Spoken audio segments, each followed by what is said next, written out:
This is A Different Perspective with Kevin Randle. A retired U.S. Lieutenant Colonel, Kevin Randle has been studying UFOs for nearly 50 years. Kevin has investigated some of the most famous UFO cases in the world and has been consulted for dozens of documentaries about UFOs. Considered one of the leading experts into the Roswell UFO crash of 1947, Kevin has written more than 25 books about UFOs, including the recently published Roswell in the 21st Century.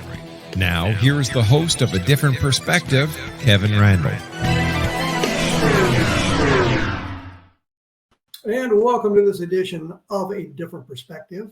In just a moment, I'm going to be joined by Robert Sheaffer, and we're putting together a program today that deals with, I guess, the latest information about UAP, starting with 2017's articles by Leslie Kean and Ralph Blumenthal, where it's gone, what is the congressional reaction to it, what is the skeptical community thinking about it. I will be taking the side of the UFO community, suggesting that I'm not real thrilled about it either. And we'll be discussing what we see is wrong, what we see is right, and what we might be able to offer in the way of suggestions of where they need to go. As I say, I am joined by Robert Sheaffer, who is a writer with a lifelong interest in astronomy and the question of life on other planets. He is one of the leading skeptical investigators of UFOs, now UAP, a fellow of the Committee for Skeptical Inquirer, cleverly known as CSI, and has written the Psychic Vibration column in the Skeptical Inquirer for over 35 years. He is a founding director and past chairman of the Bay Area Skeptics. He has written books on a variety of paranormal topics, has appeared on many television and radio shows over the years, and his book, Bad UFOs, is of interest to all of us here. Welcome to A Different Perspective, Robert. Hey, thank you, Kevin. Glad to be here. Well, we're glad to have you. Initial reaction to the first stories about the UFOs, UAPs that came out in 2017 and the video, the Navy cockpit video. What was your initial reaction to those? Well, we know that it just sort of jumped up. It's how it seemed to be. And this got involved not just Leslie Kean and Ralph Blumenthal. Of course, Leslie Kean was already very well known in the UFO community because she wrote her book, what was it called? Generals and something, government officials and generals go on the record about UFOs.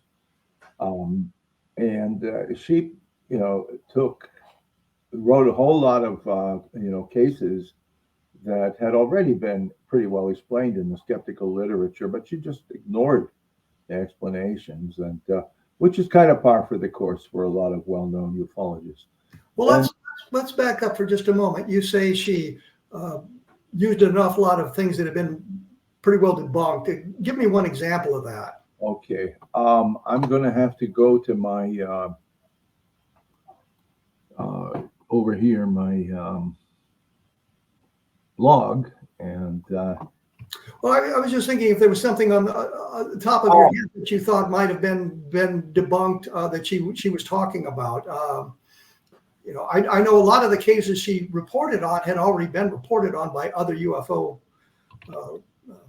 investigators, and that there wasn't a lot of surprises in there. So I just wondered if there was something that leaped to mind there that she had reported on that in your mind had been pretty well debunked. Well, one of them isn't specifically in her book, but this business about the UFO video from Chile that was in fact in almost everybody's analysis except hers, it was a fly. In other words, that she was, the video came from somebody down in Chile, and she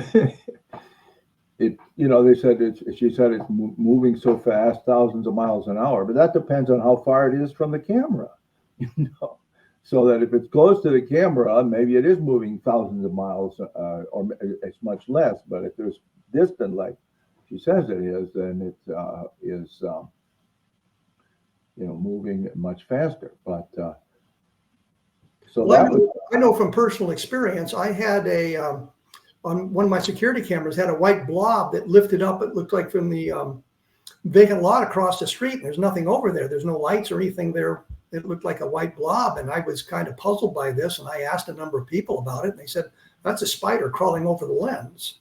Yeah. I looked at it again and you could kind of see the web. And the deer I thought was in front of the object was, you could see part of the web now on the deer when you looked at it closely. So when you're looking at those kind of videos, you have to take into account it may be something very close to it. Yeah. I'm convinced. Also the videos from the so-called Skinwalker Ranch that is supposed to show spooky orbs and whatever, when Stephen Greenstreet was out there and he got some videos. And basically it was the same thing. There are spiders and things stuck in spider webs, and but they attribute them to paranormal causes. But getting back to Leslie Kean and to the New York Times article, that they had, I think it was the first two. It was the Tic Tac that they were talking about, and then did they have the second one yet or not at that time? I don't recall. But then there were a couple of more articles. Then there were the three well-known videos, and we heard all this new information about a supposed Pentagon UFO investigation program called AATIP, and supposedly it was headed up by Luis Elizondo.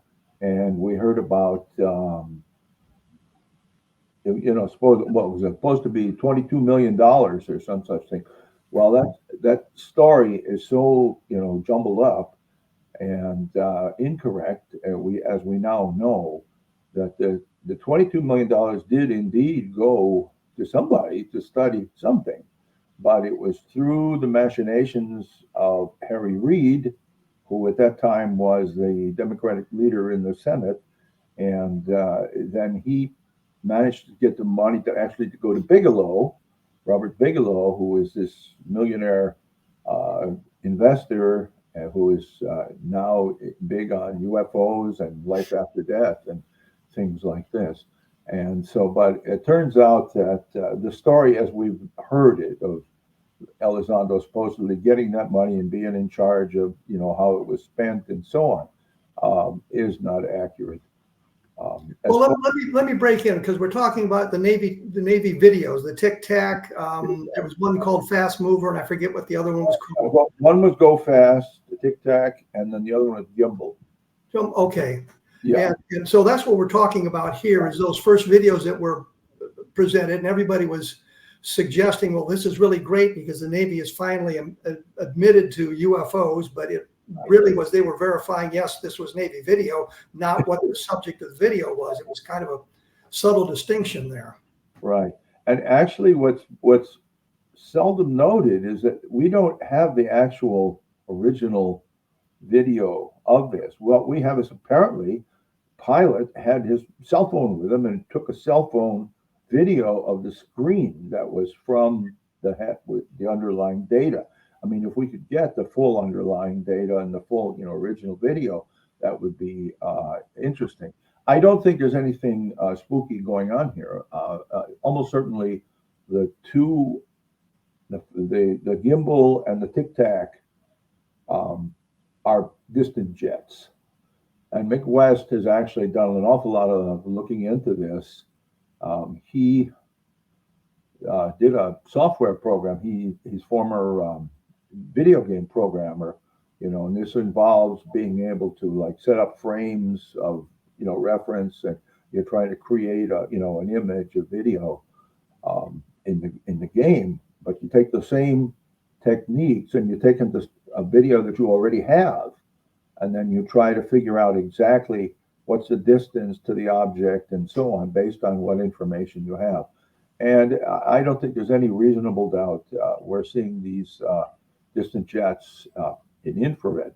Let me interrupt here, because I do have a question. What you're suggesting is we do not have the original cockpit video. We have the video from a cell phone that one of the pilots took off the. That's my display. Yes. So we really don't have a very good high resolution image of any of these. Well, I think in today's environment with the equipment that's available, if we had the original image, we probably could identify or not identify it pretty easily. No, I agree with you. If we could get this, like I said, it would be a very interesting. It gives a lot to study. And there have been other. I mean, if you can, people have found other videos of distant jets in similar situations, and they look the same on this infrared cameras. Well, I have talked to some of the people who were involved in reporting or observing some of these things, Navy personnel, suggesting that not only were the sensors displaying these things, but they were also making visual sightings. So it's not only the instrumentality involved, but also personal observations by members of the crew. Right, but these are scattered all around. In other words, the jet that went up where what was his name, Lieutenant Fravor was it, who first saw the reported seeing the Tic Tac. The video we have is not what he saw because it was an hour or two later, and these incidents that you're talking about that the people are saying, back on the ship, they might go out at night and see a meteor or something and then say, well, okay, that was it, we saw it. These things get very complicated sometimes, and when that happens, it all gets mixed together. Like you talk about the Phoenix Lights, the famous Phoenix Lights of 1997, were the two separate incidents. The first one was almost certainly was a flight of was it A-10s that were coming in to land at what was Davis Monthan Air Force Base. Second incident involved a flare drop in the gunnery range or in the military operations area. But all the news reports, conflate the two of them. They'll talk about one and then they'll talk about the triangle of supposed objects, and then they'll show you a photo of the other and with no explanation. So I'm saying that when a UFO case reaches a certain, should we say, critical mass, then it just gets all jumbled together in the news reports and in many of the books and the articles also. So that makes it very hard to actually get a clear account of what happened. Well, I'm going to have to take a quick break here. When we come back, I think we should move on to the upshot of this, which was the congressional interest in the investigations that they have launched or apparently launched or pretended to launch. Robert's book is, his website is www.badufos.com, badufos.com. It's all one word. And he's got a book was also called Bad UFOs. And what he did was explain some of these things in the skeptical terms. And I think some of the stuff is pretty well researched. We'll be back right after this.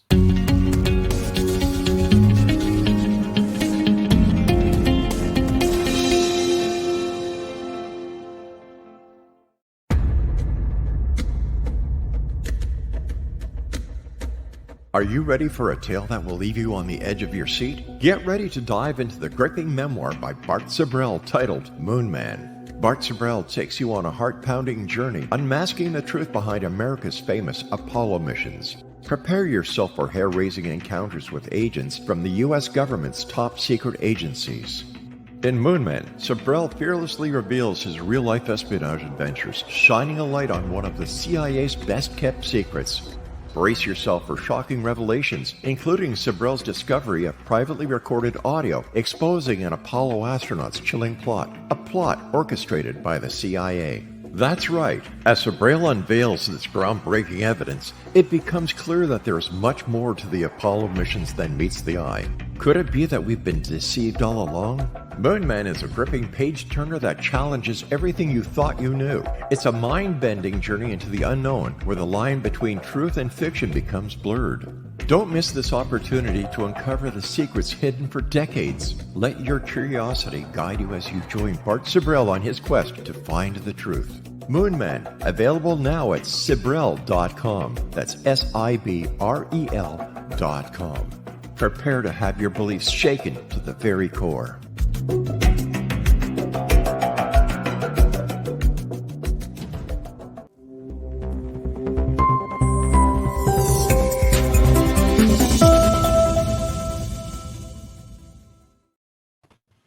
I'm joined by Robert Sheaffer. We were talking about the incidents that kind of sparked all the recent interest in UFOs, or UAP as they now call them.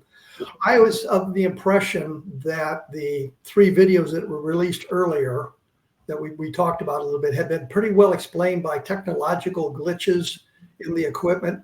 I saw a YouTube video where a guy had hooked his cell phone camera to night vision goggles and got a wonderful spinning pyramid-shaped object recorded on his cell phone. And it looked an awful lot like some of the videos that we'd seen recently from them.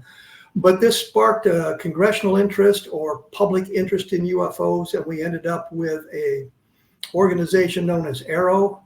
Did you do much research into that? Have you watched many of the interviews done by those people or the congressional investigations? Did you watch any of that stuff yourself? Not very much of it. Started out a little bit that this could be interesting, and then less and less interesting, and then it was more apparent that there's really nothing here, and we're just hearing the same sort of stories that we've been hearing for decades, and so looking for something new. Maybe we don't even have names really to associate with many of these claims of secret.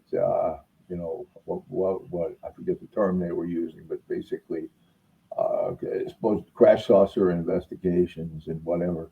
Oh, I did want to mention before we on the previous subject, the Go Fast video. This is the one. It looks like a little round thing. You're looking down at the ocean from the aircraft, and it appears to be going backwards at a tremendous rate of speed. And wow, that's Go Fast. Look at that thing move.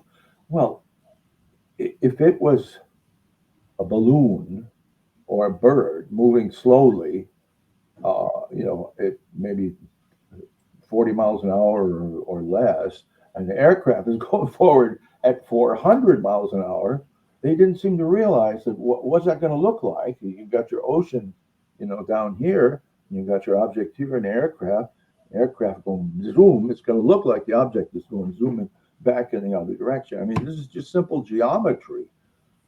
And yet our investigators, the first congressional investigation was not able to solve that. I guess they've now agreed that explanation is correct, and that the Go Fast object is basically hanging still more or less, or moving very slowly in the air as the aircraft approaches it and passes it at a very high rate of speed. And you'd think they would have realized this. Well, to be fair to the congressional people who were doing the investigation, they did not have access to all the information we have now. You see the video and it looks astonishing.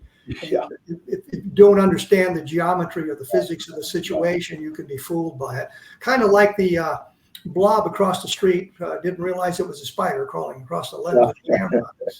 Wasn't aware that those things happened. So something like that. Now, you mentioned these green objects, and we've seen the supposed triangle UFOs. It's also fooled the first congressional, or not congressional, but the first government investigators to look at this. And they say, well, these are triangular objects that were hovering over the ship and moving and so on. No, that particular model of a night vision device, because of a phenomenon known as bokeh, or however you say it, that basically the image of like a star-like object on the film plane or on the virtual film plane is the same shape as the lens or the enclosure. In this case, it's not round because of the what do they call it? Like the iris to try to shrink it down there. That in this case it was a triangular shape because that was the blades of the iris were in that shape, and so but they attributed this to the objects themselves, and so again it went off on a big tangent that proves nothing. It just proves that so many of these supposedly knowledgeable investigators can't tell an airplane and the planet Jupiter when they see it.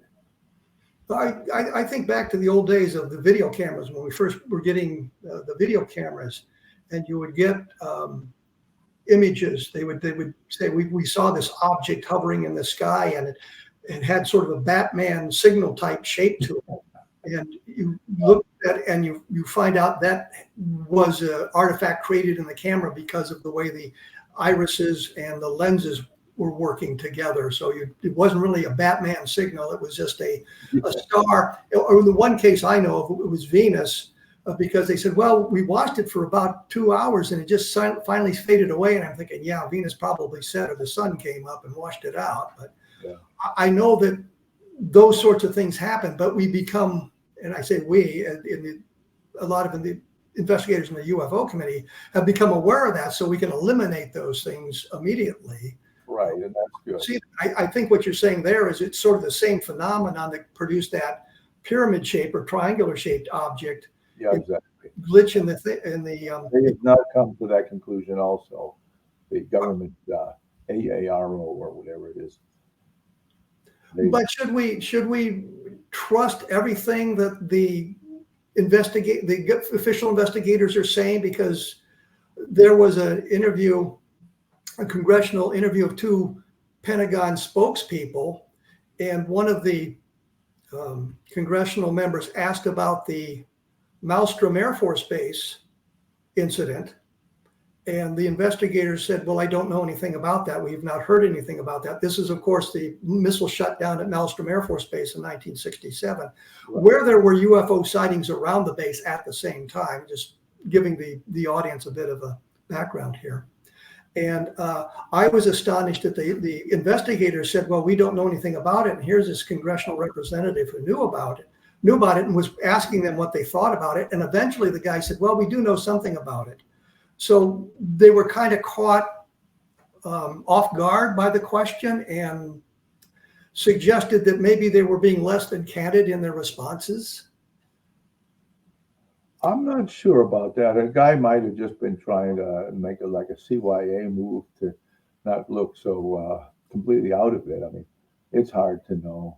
I really think that if anything dramatic along the lines of crash recovery, we keep hearing stories about crash recovery projects.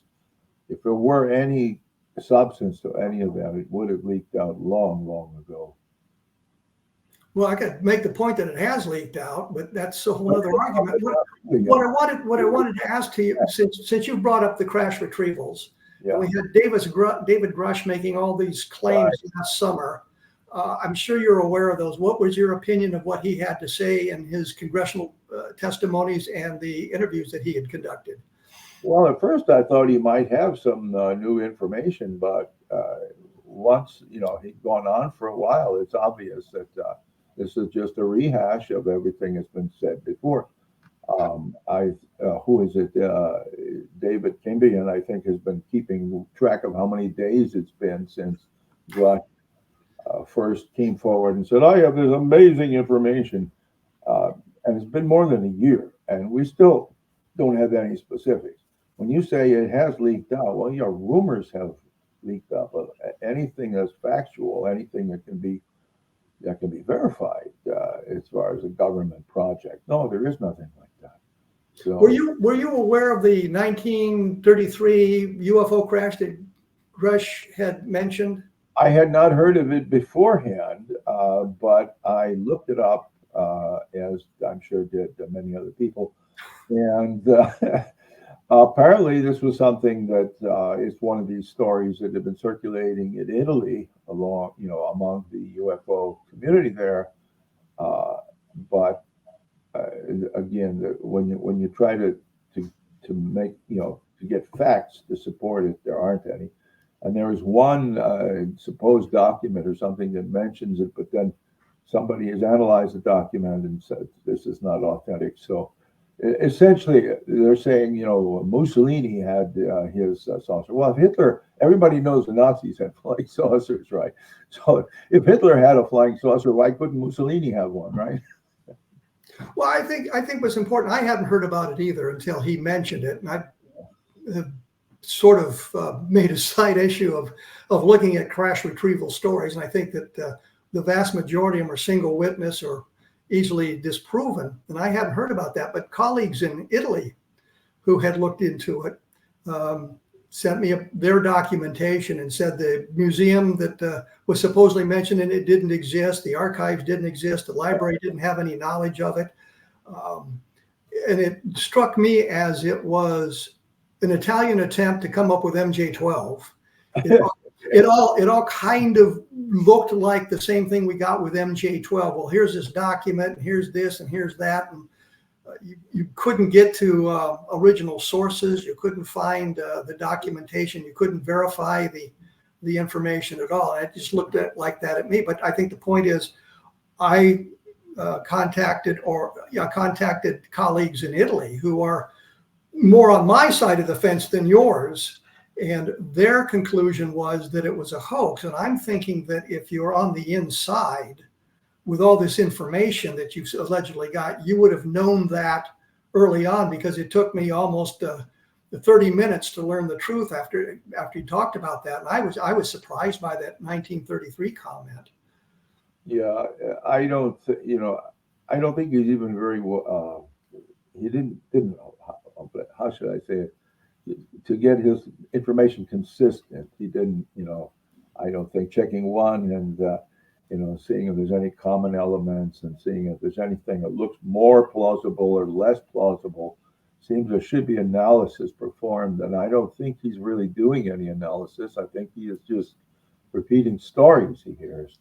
There's interesting speculations about, well, who are his sources? Some people are saying that the sources are basically just Bigelow's, people who work with Bigelow on AWSAP and so on, Eric Davis and Hal Puthoff and people like this, and that Grush is just getting these stories from them and then repeating them. I don't know where he's getting his stories from, but I understand that he had been out to Skinwalker Ranch, and Bigelow, of course, owned Skinwalker Ranch at one point. I don't know if he still does. No, that's a whole new story about what's his name, the businessman from Salt Lake City, and now they've got a whole series of 5 seasons or something of Skinwalker Ranch where they photograph a likeness guy and say, "Oh, there's a helicopter flying over. That must be the CIA or somebody watching us." And somebody. Well, let me break you.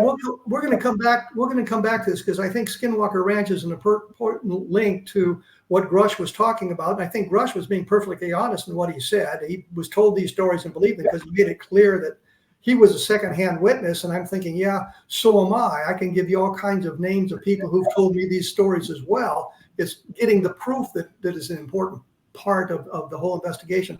Once again, your website is badufos.com. Mine is kevinrandle.blogspot.com. I did a book called Crash When UFOs Fall from the Sky. A lot of the crash UFO stories are in there, and you can see my analysis and my investigation into them as well. I will be back right after this with Robert Sheaffer talking about UAPs.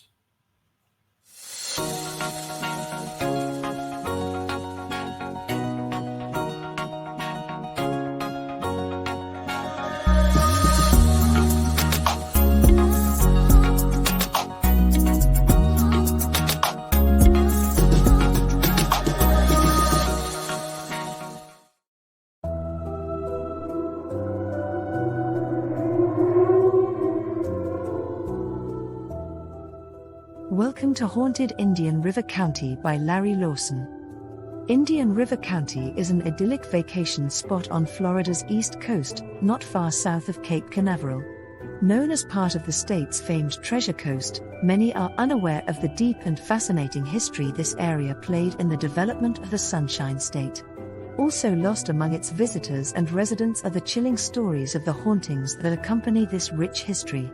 It is here that a man named Waldo still looks after his family and properties, 6 decades after his death. Or a retired preacher is seen digging up his hidden treasure, days after he died. Larry Lawson spent more than 40 years in the law enforcement and criminal justice education profession. He holds a Bachelor of Science degree from Nova Southeastern University and a master's degree in public administration from Troy State University. He serves on the board of directors of the Indian River County Historical Society, is the director of the Florida Bureau of Paranormal Investigation, and is the owner of Indian River Hauntings, LLC, where he provides historical and paranormal tours and events. He has been actively researching the history and paranormal legends of the Treasure Coast of Florida since 2010. Larry is currently the host of Paranormal Stakeout radio TV show on the Exozone Broadcast Network and the past host of Encounters with the Other Side on WPSL Radio in Fort Pierce, Florida. Pre-order your copy of Haunted Indian River County by Larry Lawson on Amazon.com today.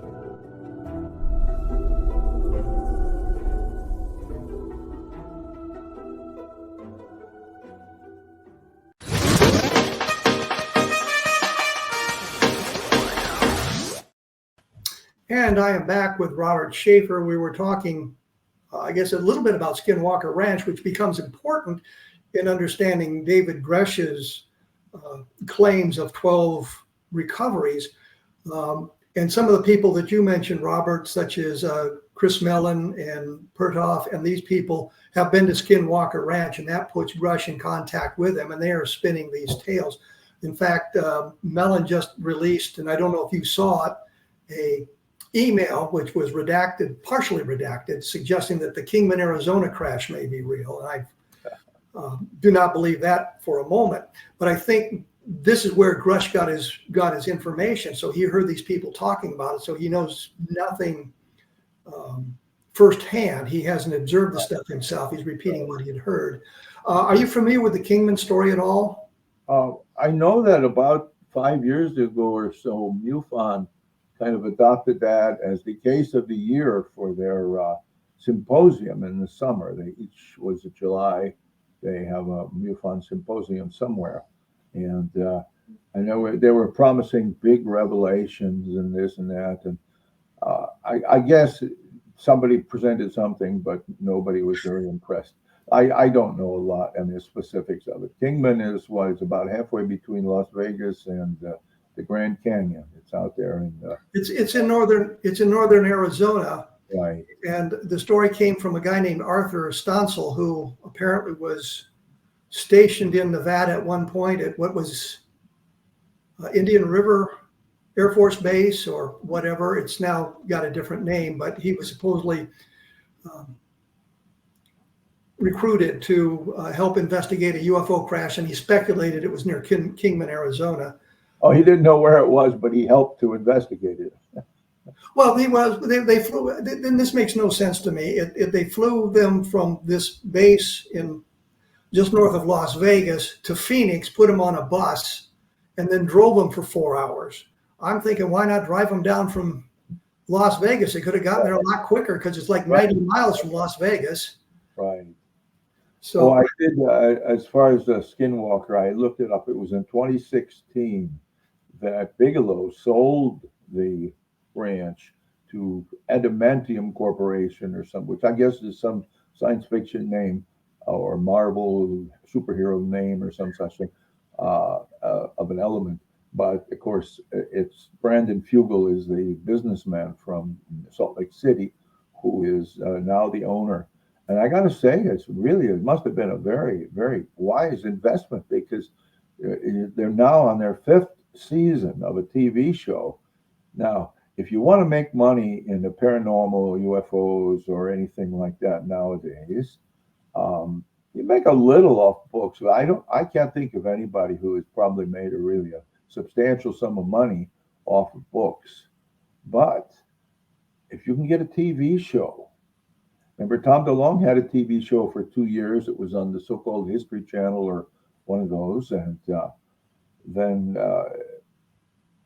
now there's even something called Blind Frog Ranch, which I know next to nothing about, except that geographically it's close to Skinwalker Ranch, and the Blind Frog Ranch is haunted too or something, and it's got these tunnels that supposedly go somewhere spooky. But I think that's only on its 2nd season now. well, that's how you make money. I'm thinking that if there's all this haunting going on in that area of Utah, maybe we should stay away from it. Maybe. But I think the real point, though, is the Skinwalker Ranch has been visited by the cast of characters you would expect to have visited it, and that would have put Grush into contact with him.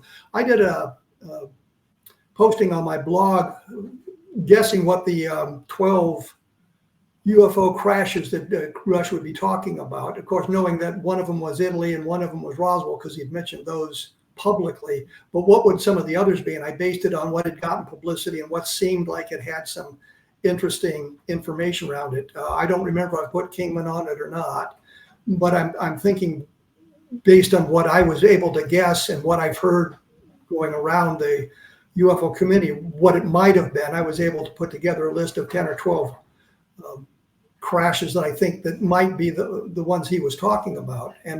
But the key here is the connection, which I believe is that Grush had been at Skinwalker Ranch one or two times, and that would have put him into touch with the people that we've been kind of talking about too, who seem to believe these stories without much in the way of evidence at all, but they talk about the reality of them.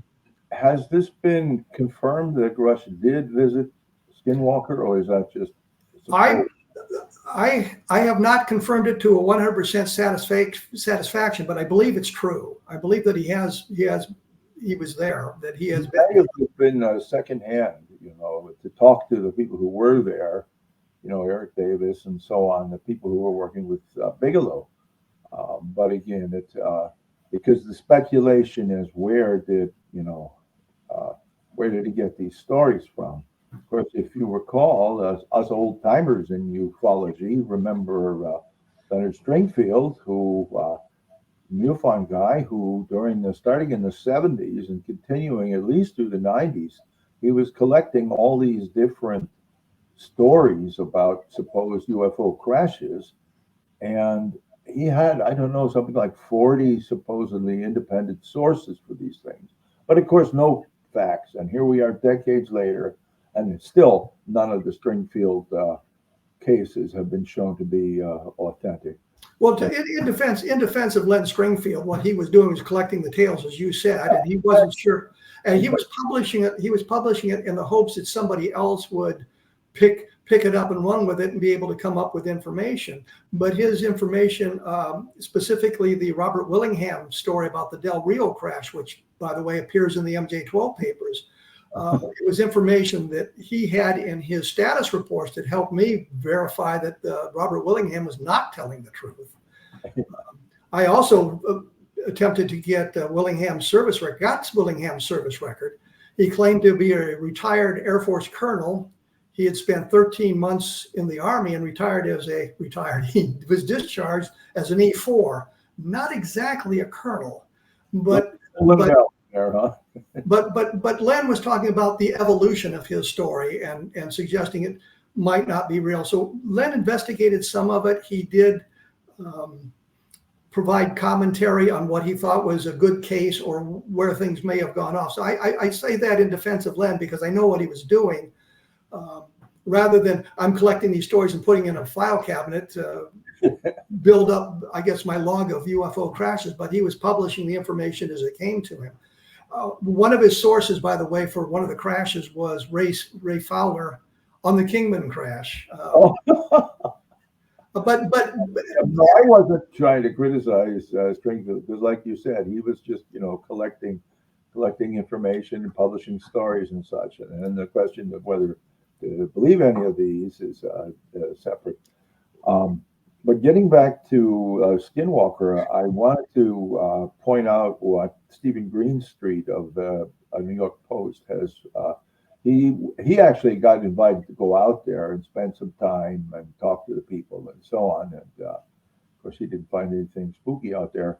But his investigations are showing that the money, the $22 million that went from the Pentagon because of Harry Reid to Bigelow's organization were not really, they didn't use it to study UFOs as they claimed. They were mostly studying Skinwalker Ranch. There may have been a little sliver of that had some UFO stuff, but they were, if you look at the papers, we have, the papers that they wrote, and they're more, a aligned to that sort of thing rather than the UFO specifics.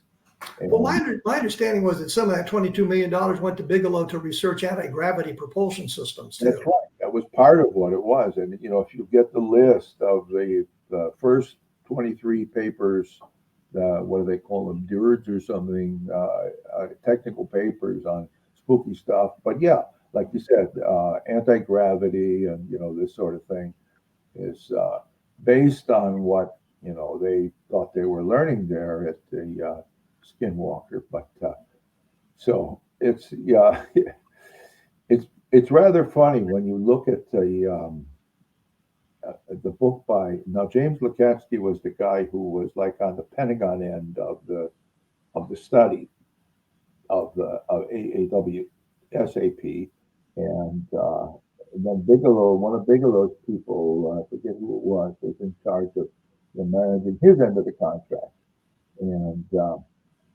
they jointly written a book called Skinwalkers at the Pentagon, in which they really go into a lot of this and talk about you know, the work at Skinwalker Ranch and how that tied in with the money that, you know, with the investigations that were done by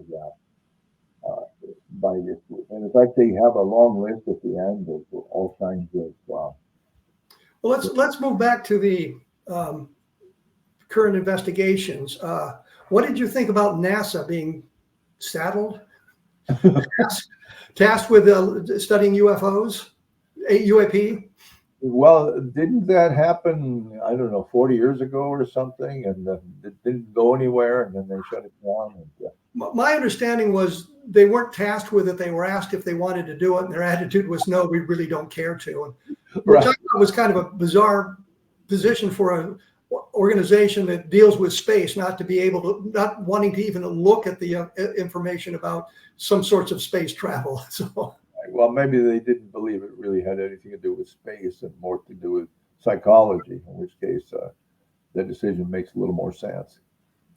But the point is now they've been tasked with it, and there was a big meeting last summer. We had a big long dais with a whole bunch of people talking about what we're going to do and how we're going to investigate and how it's going to be different and how we're going to access this. And at this point, all we know is how they're going to investigate. We don't know what they've done or what they've learned or if they've even done anything. Right. Yeah, and I liked your point, you know, about how if there's really anything to investigate, because that's really the main question, you know. And how would you invest? What's going to be different, really, is the question. People have been trying to investigate. Yeah, I mean, we know Ellen Hynek had a Center for UFO Studies, and they were going to do scientific investigations. And there was this guy, Harley Rutledge, out in Missouri, and he was, I forget, was he a physicist or something? And he had a group that was going to do similar investigations. And of course, you got stuff going on in France, and you got investigations in South America, and but nobody ever finds anything that's certain, no, anything that's unusual, unexpected, or spooky, and but really substantiated, not just rumored. What would you look at? And we'll have to answer the question when we come back, because I know we're getting close to the commercial break here. But what would you want in the way of evidence? What would change your mind if it was presented? Think about that for a moment, and I'll make a couple of comments here about your book was Bad UFOs. The website is badufos.com. Mine, of course, is kevinrandle.blogspot.com. And some of the things we're talking about right now, if you go to the blog, there's a search engine, and you type in a keyword, and it'll bring up all the postings I've made on that particular topic. Like Kingman, there's a number of those as well. My book, Crash When UFOs Fall from the Sky, probably is relevant to the discussion as well. We'll be back right after this, so please stick around.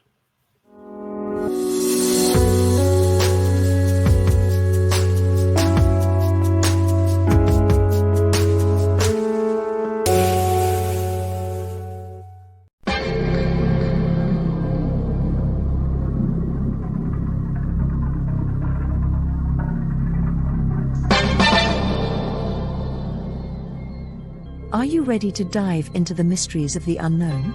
Tune into the electrifying X-Zone radio TV show hosted by the one and only Rob McConnell.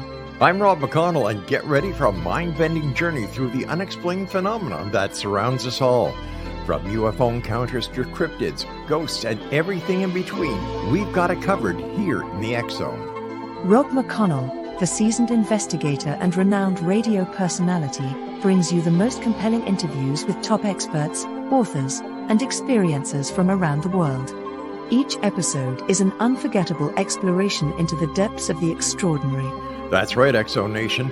Join me every week as we open the door to the supernatural and explore the strange and amazing stories that will leave you questioning everything you thought you knew. And it's not just radio anymore.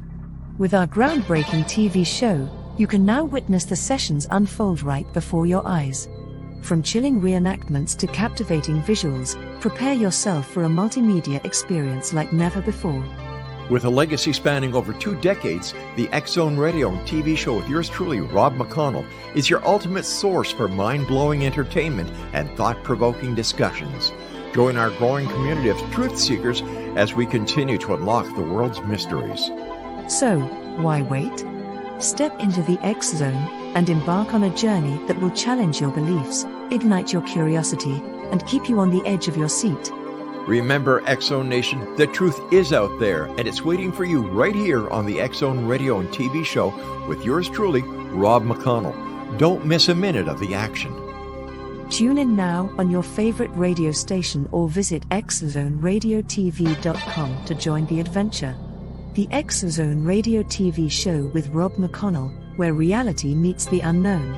The X-Zone radio TV show, unraveling the secrets of the universe, one episode at a time. For more information, visit www.xzoneradiotv.com.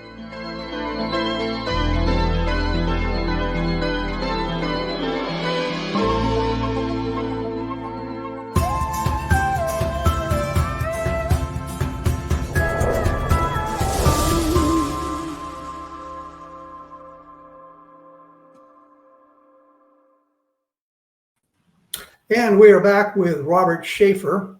I will comment here. I do not know why I bother making notes for the program, because the discussion never goes the direction I assume it's going to go. It's kind of like the old military thing.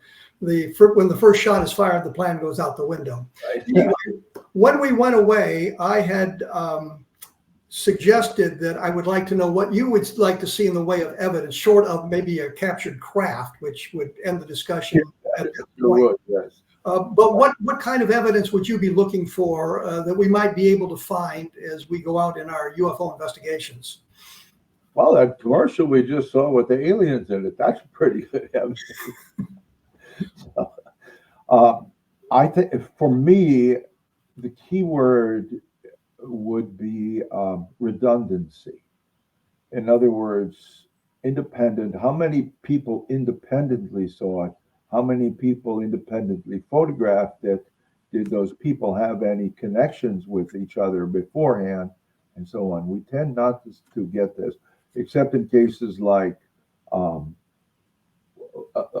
balloon or something, or some kind of a, lighter than air ship goes across the someplace where there's like a sporting event or something going on. Thousands of people see it. Some people think it's a UFO and they report it as such, and then very quickly, no, that was a Goodyear blimp or something like that. So, well, I will point out one of the best examples of what you're saying there was the Zond 4 re-entry back in 1968, where there were an awful lot of people who saw it, knew exactly what it was, but there were a number of people who said, well, it was a cigar-shaped craft crashing to Earth. Right. And so we were able to say, no, it's the reentry of a spacecraft as opposed to anything alien. We knew when it was the spacecraft re-entered, and so we were able to tie those together. But you see, now that's happened more recently with this, what's in Pennsylvania, the Kecksburg supposedly crashed, supposedly,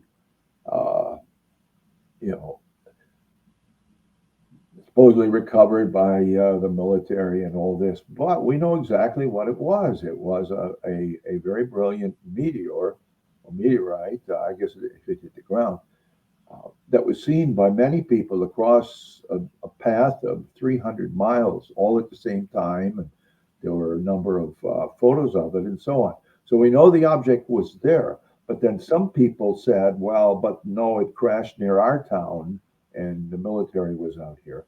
But there were several towns that said it crashed by our town. So, but this has the status of one of the great pillars of ufology today, the Kecksburg, and yet it really is. We know what it was. It was they call it the Great Lakes Fireball of what was the year? December 9th, 1965, I think. Very good, something like that. Yes. But to be fair, the military did respond with 3 people from a Pittsburgh radar station went out to take a look at it. So there was some of that going on. I mean, it's not like it was made up out of whole cloth. No, but they took what was relatively uninteresting and relatively ordinary happening and tried to turn it into something extraordinary. And that's what the problem is here. Was there ever any remains of this fireball found on the ground? I don't think so, because I think it was supposed to have disappeared or have sunk over Lake Huron or something like that, one of the Great Lakes, I think. But even if it were or were not, is not a definitive question, because not every meteor, even very bright meteors, can burn up completely or burn up into such small pieces that it'll never be found, never be recovered. Well, I'll also mention here that not all meteors create a crater when they hit the Earth either. They kind of scatter debris all over the ground. So, well, a lot of them, they just simply burn up, break up into tiny little ashes and pieces, and still up in miles up in the atmosphere.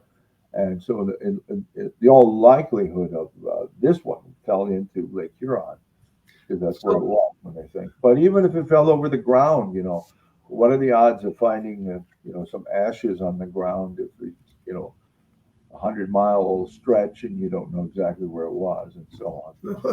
Well, the answer is somebody with a magnet can find those pieces. Well, I suppose that's another argument. I have to go everywhere to find it. But from what I understand, you're saying if we had a mass sighting and there were independent photographs of this UFO, you would find that as very persuasive evidence. Right. In fact, just within the last few weeks, I saw something being posted on social media about a UFO that supposedly was seen by large numbers of people who were at some rock concert or something like that out in the desert somewhere. And but apparently none of those people had a cell phone. So I think that by itself is enough to. I'm not sure. I think it was over Red Rocks, which is an amphitheater outside of the Denver, Colorado, or near Morrison, Colorado. It might have been it. Yeah. But the theater, they were preparing the venue for the concert, and it was a dozen or so people who had seen it. But did any of them get photos? And they did have their cell phones, but by the time they got them engaged, the object was gone. At least is the story as I understand it. If that's the case, if that's accurate, then very likely it was just a meteor. I think it was in sight, I think, for like 30 seconds or so. Well, that's possible. And these people were at work and startled by this thing. If it had lasted a minute and a half, we probably would have some good photographs. Oh well. Yeah. But we don't, so it really doesn't matter, does it? Yeah. In fact, you would expect quite a variety of different photographs. People have different now. Of course, I suppose now not too many people carry around cameras, but almost everybody has a cell phone. There'd be different kinds of cell phones, different, because all these camera apps are different, and that would add, I think, some credibility to it. And in some cases, you might even have well, we've got a lot of surveillance cameras now also, anti-crime, traffic surveillance, lots, and and in some cases all sky cameras. A number of observatories have that today. Even private observatories, it's not that difficult to set up an all sky camera, and it's on the internet. You can check it anytime. It'll record, and so on. So if we saw something that was not only reported visually, but then was photographed by a whole lot of people who were independent of each other on the cell phones, and it was also picked up on, these surveillance cameras, I say, hell, that is something real. What is it? I don't know, but it's definitely something real. Well, the only problem I have with my security cameras is they're motion activated. Oh, so I'm not going to get a flying saucer or a unless it comes right up and waves at you. Yeah, that's exactly right. But you would accept that. What about metallic debris? If somebody had a piece of metallic debris that was analyzed, it would have to be really, really good in the sense of have to be very solidly established that it is not of terrestrial origin. And there have been a number of claims, quite a few claims of these things, going back quite a number of years. Even what was his name? The guy at IBM, Marcel Vogel, supposedly had some metallic debris that he had found or acquired somehow, that being analyzed by means of, I think it was an isotope analysis or something, to prove that this was not terrestrial. But then one of the skeptics was, who happened to work with those same machines, he's a physicist, they looked at that and said, this guy doesn't know what he's doing. So, and it's a claim I don't think has ever come up again. Marcel Vogel, this would have been, I don't know, 40 years ago or something, 35 years ago. So, well, my fear has always been that we would get an honest to God piece of metallic debris from a flying saucer, and we take it into the lab and they analyze it and says, yeah, it's aluminum. There's nothing to distinguish it from Earth-based metals. Yeah, they could. Yeah, I mean, aluminum should be the same pretty much anywhere in the universe, I'd imagine. Yeah, that's kind of what I thought as well. Well, listen, Robert, we're just about out of time here. Anything you'd like to add in the last couple of minutes here? Oh, well, I should have thought about that first. No, I think what we're seeing is that the excitement over Grush and some of these other people and these so-called revelations, at first it was like a fever pitch a year and a half ago, and then it's just been gradually cooling down and cooling down. There were some political reporters who I think should have had better sense, who got in on this a little bit, and they said, well, it must really be something here. And now I don't hear any of that. So I think they've gradually realized that this is, it's just same old repeating stories. Show us something solid, whether it's, metallic and indubitably extraterrestrial, or whether it's, like we said, a whole collection of photographs and videos and things like that, all consistent and all not, could not be. I've always argued for multiple chains of evidence. Right. Photographs, visual observation, maybe a radar track, maybe Right. some other kind of sensor picking it up would be the valuable way of studying this. And I know some of that's being done. Frank Ridge and his MADAR network is attempting to gather some of that data through instrumentality as opposed to just visual observation by people. Anyway, Robert, thank you so much for taking an hour to chat with us here, and wish you the best. And once again, that was Robert Sheaffer. His book is Bad UFOs, and his website is cleverly called badufos.com. You can take a look at that. Once again, mine is kevinrandle.blogspot.com. And the things we were talking about today, the investigations, the NASA meeting from last year and all of that, there are analyses of that on the blog. I mean, I sat through those things when they were broadcast over the internet. I watched those things and were crashingly bored by doing so. But the one thing it seemed to me was they were all reporting on what they're going to do or how they're going to do it or how they're going to coordinate with other agencies. And when we get down to it, we really don't get anything that tells us much of what was going on. I guess Sean Kirkpatrick had done a 64-page report recently.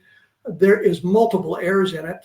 meaning that he didn't have any idea of what the history of the ufology was, which is maybe not that important. But I think before you study something like this, when you're doing a scientific research project, one of the first things you do is look at the history to see what has been published before, see where people have what people have done before, so you don't duplicate that effort.